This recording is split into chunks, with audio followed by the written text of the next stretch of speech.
베트남 후에의학학대학교 언어치료 청각사 전문인력 양성과정 강사 동신대학교 이상경입니다. 여기에서는 언어평가와 언어치료 부분을 보도록 하겠습니다. 평가 부분을 먼저 들어갈 텐데요. 여기서는 비공식적 검사 도구를 활용해서 언어 습득의 절대 기준을 달성, 이것을 중심으로 평가하는 방법을 알아보도록 하겠습니다. 그 기준이라는 것은 이런 건데요. 3어 조합이 안 될 때 2어 조합의 의미관계 유형수가 7개 이르는가, 또는 5, 6세 아동은 문법적으로 온전한 문장을 복문까지 이해하고 산출하는가, 아니면 6세 아동은 이야기를 듣고 에피소드 2개로 짜여진 이야기를 온전하게 정합적으로 이야기할 수 있는가 등입니다.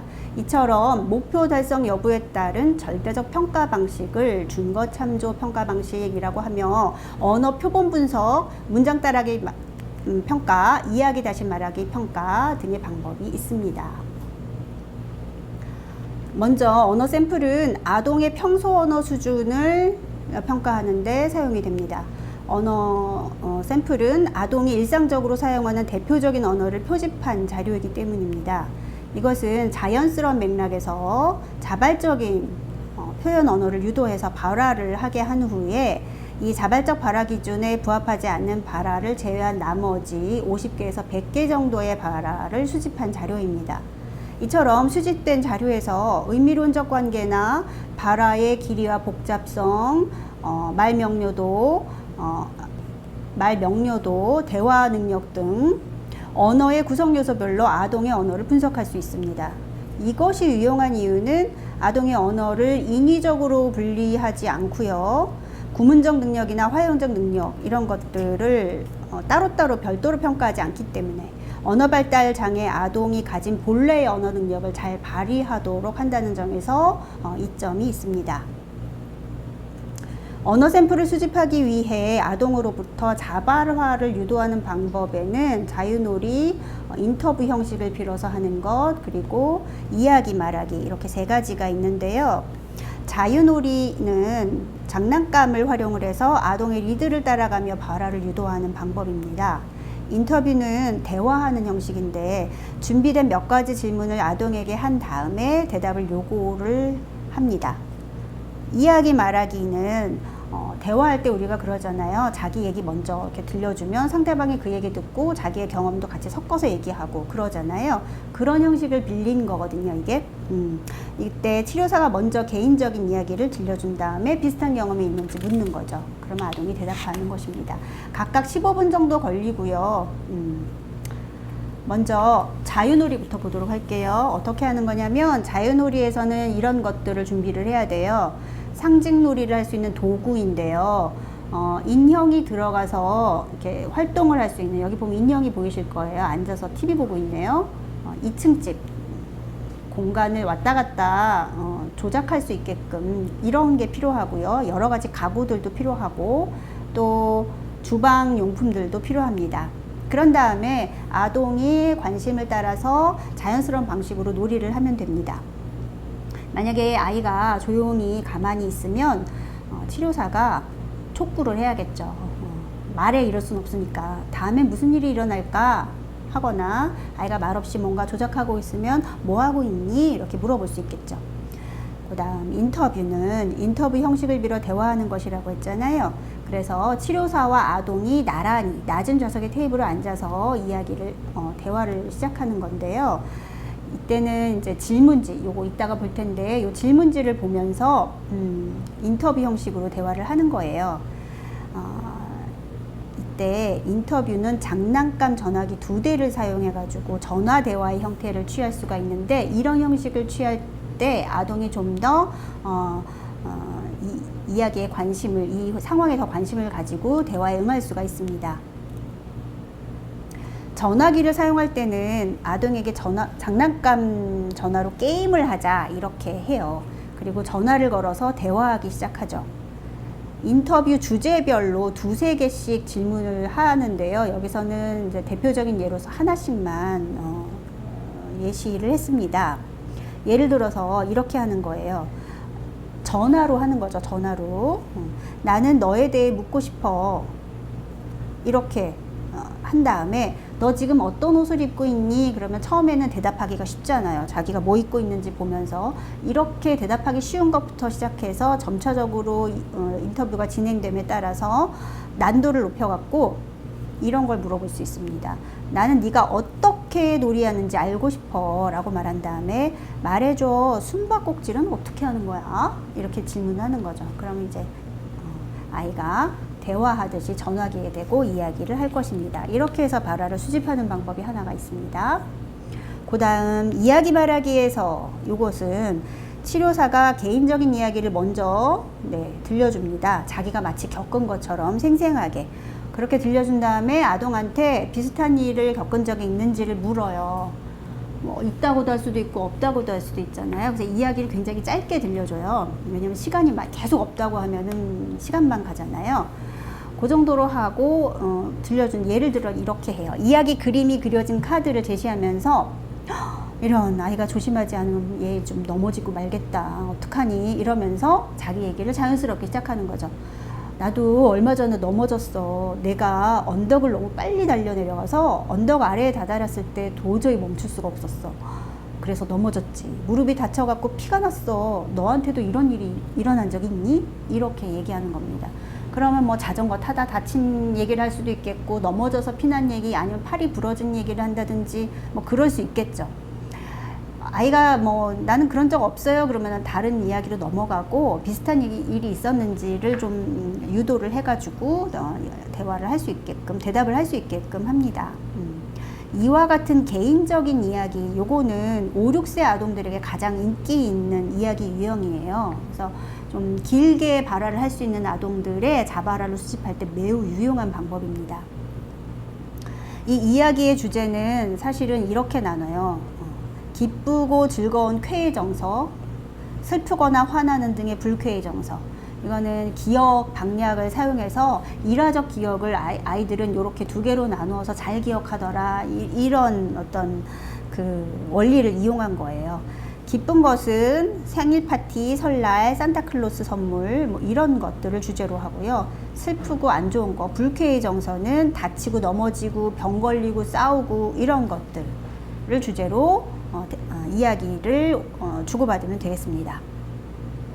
언어 샘플의 전사하는 거 분석 간략히 소개를 할게요. 수집한 세 종류의 언어 샘플은 이제 철자대로 표기를 하고요. 전사할 때는 단단어 발화도 쓰고 오류가 있는 것도 그대로 쓰고 질문에 대해서 응답을 한 건지 아니면 자발적으로 대화한 건지 그런 상황적인 것도 다 표기를 해둡니다. 그리고 불명료한 것은 내가 못 알아들었다라고 표시를 하기도 하고요. 그런 다음에 발화수를 다 세어요. 몇 개의 발화를 했는지 세어서 각 언어 샘플마다 필요한 평균들을 구하면 됩니다. 그래서 서로 다른 낱말수를 얼만큼 사용했는가, 의미 관계는 어떤가, 평균의 발화 길이는 어떤가 이런 것들을 분석합니다. 여기에 지금 음절이라고 써놨는데요. 이 부분은 베트남어인 경우에 그 MLU 월드 낱말로 평균 발화 길이를 구하기도 하지만 음절로 써도 구하기도 한다고 그렇게 문헌에서 찾았기에 이렇게 소개를 합니다. 베트남어를 하시는 여러분들은 아마 이게 무슨 말인지 잘 이해를 할 거예요. 엄마가 책 읽어에서 책 읽어 이거는 책 읽다 이 음절이잖아요. 예. 그렇게 이해하면 언어치료사들이 받아들이기 좋다고 들었습니다. 자, 이것은 어떤 아동으로부터 수집한 언어 샘플의 일부입니다. 전부는 아니고요. 의미관계 분석의 예를 보도록 하겠습니다. 예를 들어서 엄마가 빨래를 개는 상황에서 아동이 엄마의 양말을 집어들고 엄마 양말이라고 말하고 서랍에 넣으면 이것은 엄마의 양말이라는 의미로 여기에서의 엄마는 무슨 뜻일까? 그러면 소유의 의미구나 이런 식으로 파악하는 거예요. 근데 예를 들어서 아빠가 누가 양말겠어? 이렇게 물어봤는데 아이가 엄마 이렇게 대답하면 그때의 엄마는 엄마라는 낱말만 사용했지만 사실은 행위자의 의미를 갖는 거죠. 이런 식으로 해서 액션 eat cookie 하면 액션 오브젝트의 의미, sit here 라고 하면은 액션 로케이티브 의미, daddy eye 그러면은 아빠의 눈, 소유자 실체, 아빠의 눈이야 이렇게 말하는 거구나. 이런 식으로 의미 관계들을 분석을 해요. 그래서 이게 다양하게 다 나와야 돼요. 모두 다 나와야 그 다음에 3어 조합이 나오거든요. 이것이 다 안 나오면 3어 조합을 자발적으로 못 해요. 그래서 막 2, 3년씩 걸려요, 치료가. 그래서 중요해서 이거를 소개를 하는 거예요. 이렇게 해서 이 여기에 나오는 것들이 의미관계들이 다 나오는지를 확인하면 됩니다. 그걸 목표로 7개의 의미관계가 다 나오는지를 준거로 해서 이것이 안 나오는 아이를 여기에 맞춰서 언어치료한다라는 개념으로 이해하면 되겠습니다. 평균 발화 길이는 발화당 낱말수를 총 발화수로 나누어서 계산한 값이 됩니다. 자, 이 아동의 경우 계산을 해보니 마미싹에서는 2개, 마미는 하나죠. eat 쿠키도 2개, 다 2개씩 쭉쭉쭉쭉 있네요. 네, 계산을 하면 자 1.9가 되겠네요. 그러면 평균적으로 두 낱말을 연결해서 발화하는 아이구나, 평균적으로 평소에 이렇게 쓰는구나, 이렇게 이해하면 되겠습니다. 그 다음 문장 따라 말하기 과제를 통한 문법 평가를 보도록 하겠습니다. 마침 베트남에서 5세부터 6세 아동을 대상으로 연구하고자 제작된 베트남어 과제가 있어 갖고 소개하려고 해요. 문장 따라 말하기 과제 이걸 할 때는 아동이 지루해 할 수 있어요. 그래서 이 그림에서처럼 토큰 강화를 통해서 과제 동기를 부여하고 흥미 그리고 주의 집중을 유지할 수가 있는데요. 이렇게 말하는 겁니다. 지금부터 이 곰돌이가 꿀을 찾을 수 있도록 도와줘. 선생님이 문장을 들려줄 거야. 너는 들은 그대로 따라 말하면 돼. 문장을 따라 말할 때마다 곰이 돌다리를 하나씩 건널 거야. 이렇게 하는 거죠. 그러니까 익순 연습을 먼저 실시를 해본 후에 시작을 하면 좋겠습니다. 문장을 말할 때는요. 자, 이 문장 보세요.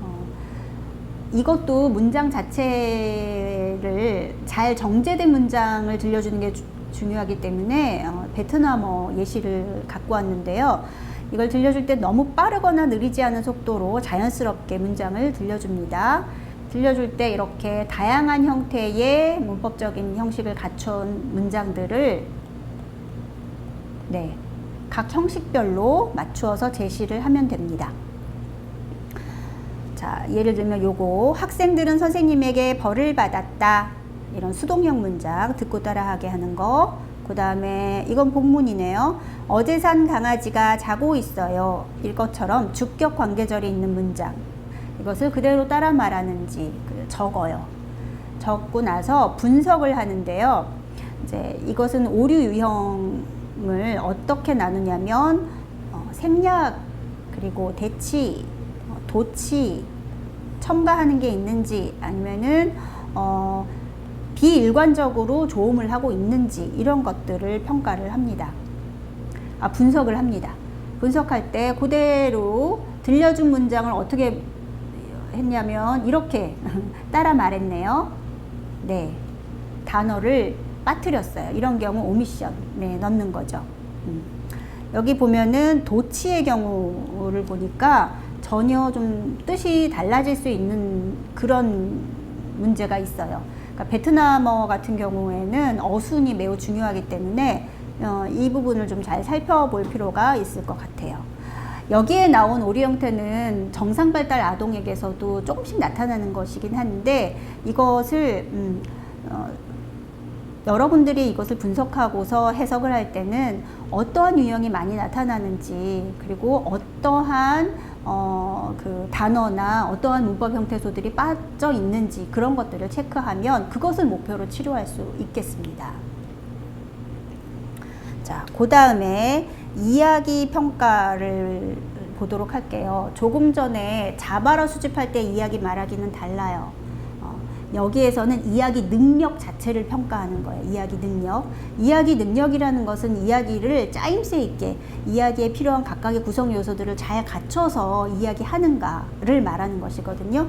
그것을 평가하려면 아주 잘 짜여진 이야기를 들려줘야만 해요. 그래서 그냥 임의적으로 여러분들이 이야기를 짜서 들려주는 게 아니라 이렇게 제작되어 있는 것을 먼저 사용해 보는 것이 필요합니다. 그래서 여러분들한테 소개를 하는데요. 자, 여기 보시면 이 평가 도구는 여기에서 가지고 왔고요.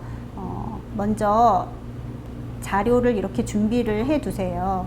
책을 넘기기 좋게끔 이걸 잘라가지고 붙여서 하나하나씩 넘길 수 있게끔 그렇게 준비를 한 다음에 실시를 하면 되겠습니다. 중요한 거는 여기 나와 있는 베트남어대로 들려주셔야 돼요. 베트남어대로 들려주셔야 되는데, 자, 실시는 이렇게 하면 됩니다. 치료사가 아이의 맞은편에 앉아가지고 봐봐, 여기 봉투가 3개 있어. 봉투마다 다른 이야기가 들어있다. 하나를 고르면 내가 그 이야기를 해줄게. 이렇게 말하는 거죠. 그림 다음에 그림 전체가 다 아동에게 보이도록 한눈에 볼 수 있도록 먼저 해줘요. 그래서 아동이 속으로 다 살필 수 있게끔, 눈으로 살펴볼 수 있게끔 한 다음에 그 다음에 이야기를 넘겨가면서 들려주는 거예요. 다는 얘기 안 하겠지만 이제 예를 들면 이렇게 하는 거죠. 요 그림을 가리키면서 하나하나 가리키면서 내가 치료사가 말하고 있는 내용이 어떤 그림에 해당하는지를 아동이 연결할 수 있게끔 해줘요. 어느 날 노란 나비가 덤불 위에 앉아 있는 것을 본 장난꾸러기 고양이가 있었어. 이런 식으로 시작하는 거죠. 고양이는 그것을 잡고 싶어서 앞으로 뛰어내렸어. 이렇게요. 이런 식으로 쭉 이야기를 들려주는 거예요. 이야기에 있는 언어는 어휘, 문장 수준, 짜임새를 신중하게 생각해서 해야 되니까 아까 말했다시피 여기 있는 거 그대로 사용하셔야 됩니다. 그런 다음에 끝에는 이야기는 여기까지야 라고 말하고 이야기를 마치면 되겠습니다. 이제 이야기를 다시 말해달라고 해야 되죠.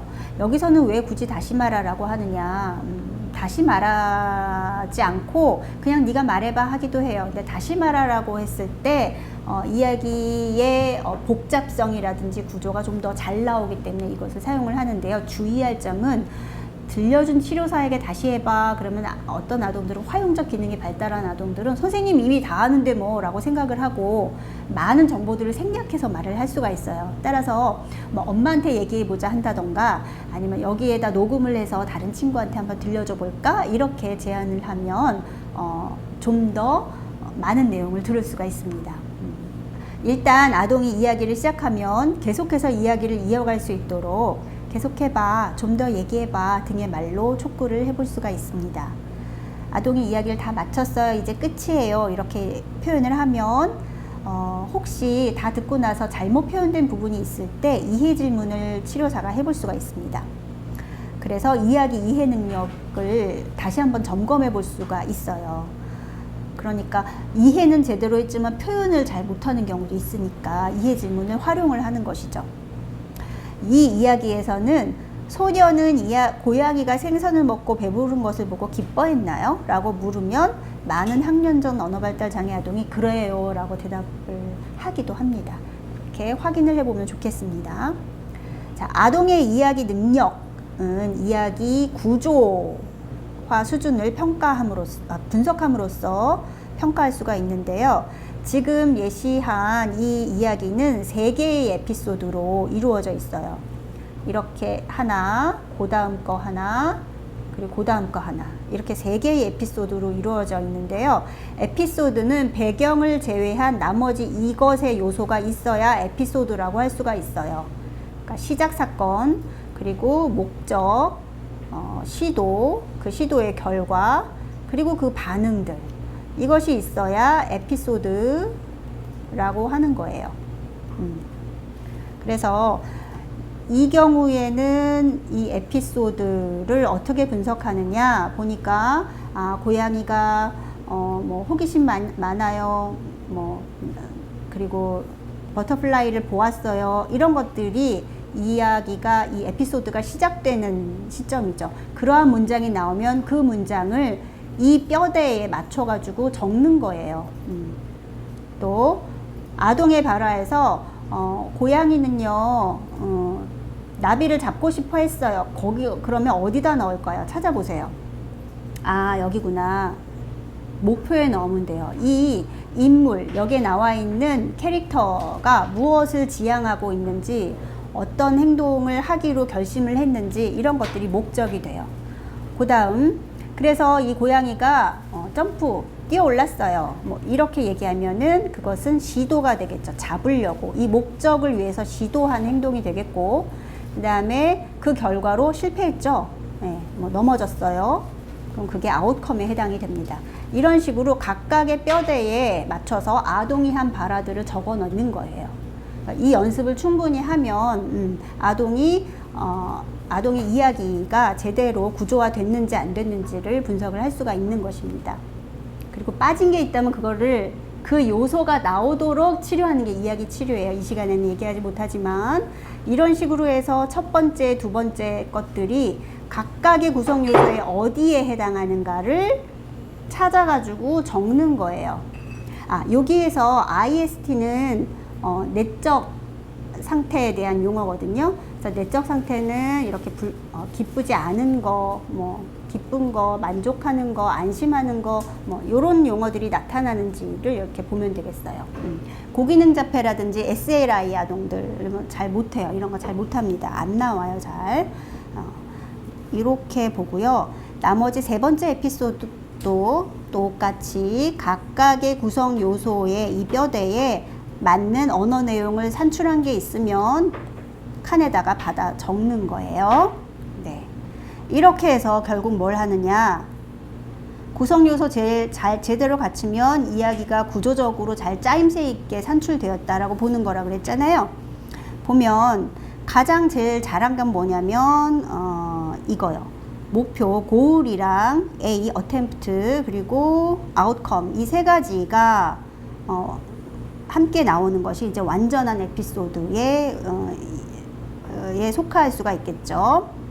일단 이 GAO가 있어야지만 가장 높은 수준이 나오는 것이다. 이야기 자체를 이해하고 있다. 이렇게 얘기할 수가 있어요. 보통 6세 아동들이 할 수가 있는데요. 6세면 완전하게 이걸 산출할 수가 있고 2개의 에피소드를 이 구조로 얘기를 할 수가 있어요. 그 이전에는 0, 1, 2, 3 이것들이 나타나요. 그러니까 여러분들은 4가 나타나도록 그것을 준거로 삼고 언어 치료를 하면 된다라는 것이죠. 몇 세냐가 중요한 게 아니라요. 네, 그것을 목표로 해서 치료를 하자, 이 얘기입니다. 그래서 여기 보면은 아예 그 이벤트의 순서가 나타나지 않게 발화하는 아동이 있고요. 고양이가 귀여워요 이렇게 말하고 끝나는 경우죠. 그 다음에 1번 요거는 액션 시퀀스가 나타나는 경우로서 시도와 결과가 나타나는 경우, 하지만 고울이 없는 경우, 그럼 여기에 해당이 돼요. 그래서 에피소드가 3개, 에피소드 3개 들려줬으니까 뭐 2개를 말하든 뭐 3개를 말하든 결국엔 다른 구성 요소는 안 나오고 이것만 나오네. 발화가 한 15개 됐는데 여기에 해당하는 아이가 있는가 하면 발화가 7개 정도밖에 없는데 3에 해당하는 아동이 있어요. 15개에 해당하는 아동이 이야기를 잘한다라고 볼 수가 없죠. ADHD 아동이라든가 SLI 아동, 뭐 또 ASD 아동 같은 경우에 1번, 2번 많아요. 그 좀 더 이제 구조화된 것들은 발화 수 자체 막 장황하게 얘기하는 것보다는 이렇게 짜임새 있게 얘기하는 게 중요하니까 요소가 각 제대로 잡혀 있는지를 보는 것입니다. 3번 같은 경우에는 GA 혹은 GO 이렇게 나타나는 거네요. 목표가 있는 경우가 훨씬 더 이야기 구조를 잘 이해하고 있다, 이렇게 표현할 수 있겠습니다. 평가할 수 있겠습니다. 자, 그 다음에 아까 IST 이걸 좀 정리했어요. 이 이야기 평가 도구에서는 너무 잘 돼 있어서 깜짝 놀랐는데 문헌을 찾으면서 보면 perceptual state terms, 뭐 physiological 이런 식으로 나누어서 적게 되어 있어요. 그러니까 만일 아이가 봐요, 들어요, 뭐 냄새 맡아요, 그럼 perceptual state terms 여기에 넣고요. 나왔구나 이렇게 적으면 되고요. 아이가 보니까 happy, glad, angry 이런 거 표현하네. 그럼 적으면서 어디에 들어갔다고 여러분들이 평가하면 되냐면 emotion terms를 사용할 수 있구나, 이렇게 보면 됩니다. 그래서 쭉 하다 보면 어머, 내 아동이 mental verb는 완전히 이건 안 하네, 이런 것들을 발견할 수가 있어요. 멘탈 벌브를 말하려면 아시다시피 관계절을 사용해야 되잖아요. 그래서 멘탈 벌브를 사용하지 않는 이유가 도대체 뭔가 구문 때문이야? 그럼 막 점검해보면 그것 때문에 못하고 있다든지 그런 것들을 볼 수가 있고요. 아니면은 사회적 활용 문제가 있는 경우에 감정적인 부분을 잘 파악하지 못하는 경우에 이야기 자체를 이해하지 못할 수 있죠.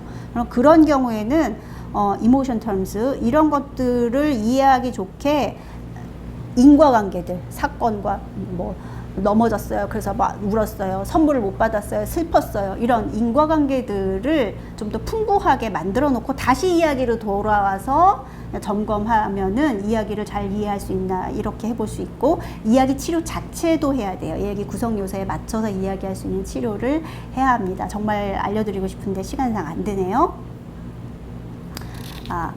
그 다음에 추가적으로 부모 보고형 검사 도구를 보도록 할게요. 자, 하나는 CSBS DP의 인펀트 토들러 체크리스트예요. 이것을 왜 소개하냐 하면 그냥 질문지 형식이에요. 그냥 A4 용지 한 페이지짜리거든요. 여기에 보시면 지금 이것은 언어 예측 요인들에 해당이 돼요. 그래서 만약에 이 월즈를 빼면 나머지 것들 있죠. 이것은 낱말을 발화하기 위해 꼭 필요한 요인들이 되거든요. 이 요인들에 대해서 주 양육자에게 이 아동이 어때요? 평소에 하고 질문을 하는 거죠. 질문지에 있는 여기 나와 있는 질문들을 보고 양육자가 체크하게 하는 것인데, 사실은 이제 점수를 매기게 되어 있거든요. 점수 매기지 않고 여러분들은 그냥 사용을 어떻게 하냐면 체크가 돼 있는지 안 돼 있는지, 뭐 어느 정도 하고 있는지, 빈도는 어느 정도인지, 뭐 개수는 어느 정도 되는지, 그러니까 뭐 이런 것들을 체크를 해서 치료에 활용하면 됩니다. 뭐에? 첫낱말이라는 것을 목표로 삼았을 때 각각 이것들이 나오도록 하는 것, 그것을 목표로 삼을 수가 있다는 거죠. 네. 그러니까 준거지향적인 거죠. 준거죠. 무슨 준거? 첫낱말이라는 준거. 네. 그렇게 사용하시면 되고요. 지금 이것은 이제 질문지예요. 소셜 파트가 있고 스피치 파트가 있고 심벌릭이라는 파트가 있습니다. 네, 이런 식으로 사용을 하면 되고, 아마 여러분들 슈퍼바이저 분들을 갖고 계실 거예요. 제가 전달을 했기 때문에. 두 번째는 메가더베이츠의 MBCDI 요게 있는데요. 지금 이걸 얘기하는 이유는 베트남에서 현재 개발 중이라고 해요. 유럽에 문의를 해보니까 누군가가 지금 개발하고 있어서 잡고 있대요. 이 도구를 번안도 하고 표준화 작업 같은 것도 하는 건지 모르겠지만 어쨌든, 그래서 요거를 소개를 하자면, 이것은 영아용이 있고 유아용이 있어요. 네, 영아용에서는 8에서 18개월 아가를 대상으로 해서 수용, 표현, 어휘, 그리고 제스처, 플레이 이런 것들 보고요. 토들러는요 16에서 30개월의 아동을 대상으로 하는데 표현, 어휘하고 그래마 부분을 봅니다. 조만간 여러분들이 보게 될 수도 있을 것 같아서 이것을 언급을 하겠습니다. 자, 이제 치료 부분입니다. 여기서는 준거 참조 평가에 기초한 언어치료 프로그램을 소개하도록 하겠습니다. 자, 아동의 언어 수준이 비구어, 언어이전기 비구어인데 첫낱말 발화를 목표로 하는 경우, 첫낱말 발화 이거를 목표로 할 때는 비의도적인 행동을 의도적으로 아이가 할 수 있는지 없는지를 살펴보는 게 중요해요. 이것을 먼저 확인해야 되는데 대부분 이것이 안 나오는 경우가 많아요. 그래서 나타나지 않으면 이것부터 달성되도록 하고 낱말을 유도를 해야 치료가 돼요. 그래서 의도적 의사소통 행동, 이것을 단기 목표로 삼아야 됩니다. 의도적인 의사소통 행동은 means and behavior, 이 인지와 매우 밀접한 연관이 있고, 나타나기로는 제스처, 그리고 제스처와 함께 소리내기라던가 제스처와 함께 음절성 발 소리내기, joint attention 이렇게 있습니다. 이럴 땐 아동이 좋아하는 감각, 운동, 놀이 활동을 아동이 즐거워하도록 수행하다가 벼랑간 멈추는 겁니다. 비눗방울 후 불어서 아이가 좋아하죠. 그러다 갑자기 안 해요. 그러면 이제 더 하고 싶어 하겠죠. 그때 어떻게 하냐면 비눗방울 불기 하다가 멈추면 놀이를 계속하고 싶어서 지금 이 아동이 밀고 있죠. 더 하라고 틱 하고 밀고 있죠. 이게 나오는 게 중요해요. 이거 그냥 놓치면 안 되고 프랙티스에서도 많이 했는데 그 치료 1시간을 통해서 첫낱말이 트기도 해요. 이걸 놓치면 2년 3년 갑니다. 과장 아니에요. 그래서 이 액션이 나타났을 때 그대로 모방하면서 하자고 더해 이러면서 알아챘다는 표현을 해주고 네 행동은 통해 나한테 이렇게 하는 거죠.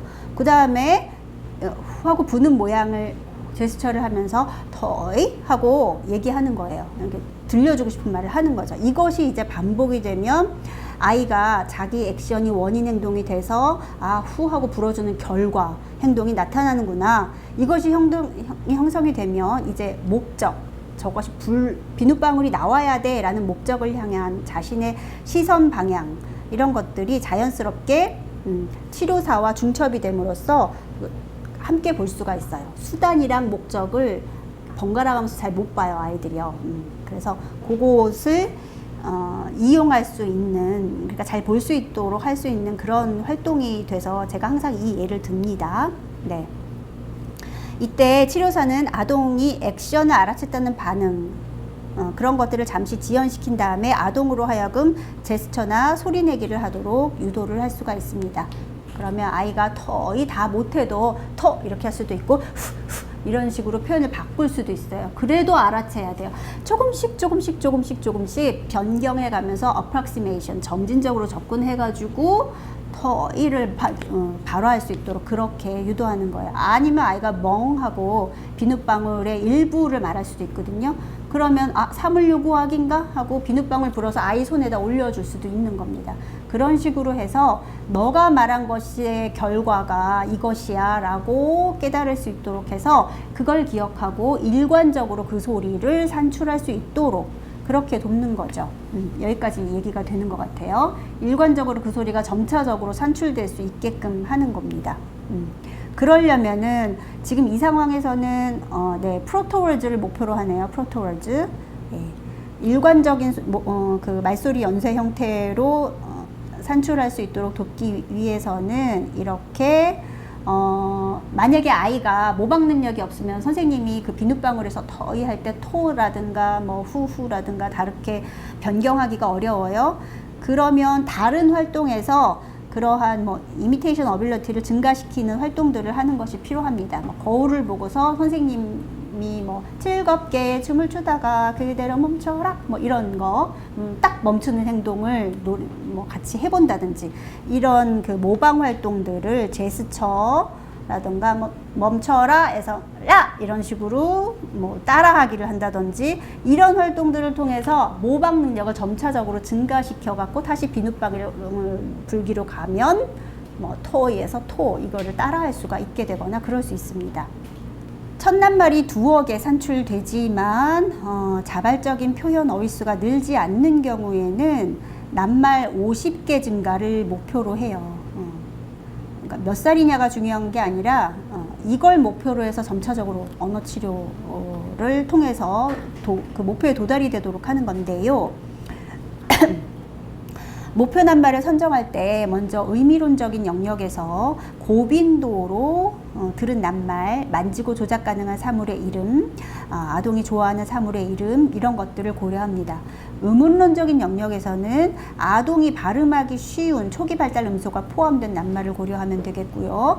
활용론적인 영역에서는 습득되기 쉬운 기능들을 활용해요. 그게 이제 도구적 기능이라든가 조정적 기능들이 있습니다. 자, 치료의 예를 들기에 앞서서 이거를 알아봐야 되잖아요. 초기 활용적 기능을 보면 이런 것들이 있습니다.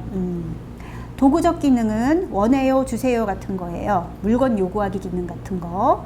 조정적 기능은 내가 말하는 대로 하세요라는 의사가 포함된 거예요.